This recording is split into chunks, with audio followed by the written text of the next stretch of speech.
Bon dia, fanàtics de l'esport. Avui us vinc a parlar d'aquest llibre del Kilian Jornet. Es diu Córrer o morir. La primera edició va ser publicada l'any 2011 per l'editorial Ara Llibres i aquesta, com podeu veure, ja és la 15a. Ha estat traduït a molts idiomes, com el castellà, l'anglès, el francès, l'italià, el portuguès, entre molts d'altres, més de 10. El llibre ens comença explicant una mica tota la seva vida, des de petit fins ara, que és un campió mundial de l'skyrunning, que és una de les proves més dures del món. El Kilian ens explica moltes anècdotes de quan era petit i anava amb el seu pare, que era un guarda forestal per la muntanya.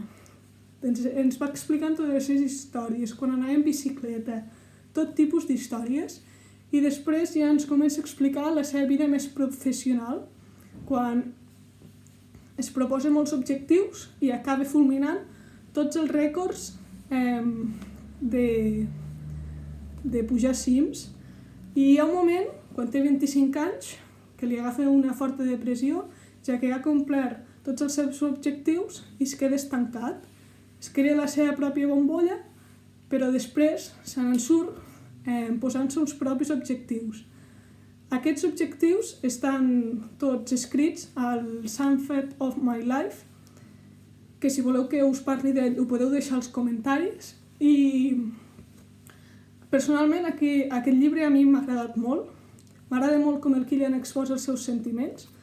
M'agrada com explica les històries. Trobo que és molt entenedor i si t'agrada l'esport és el llibre perfecte per tu. Sempre ell ha estat unit a la muntanya i crec que a mi també m'agrada molt i m'ha fet crear com un vincle especial amb el llibre. I bé, us el recomano a tots. Si us ha agradat aquesta petita parla del llibre, deixeu-li un bon like i fins la pròxima!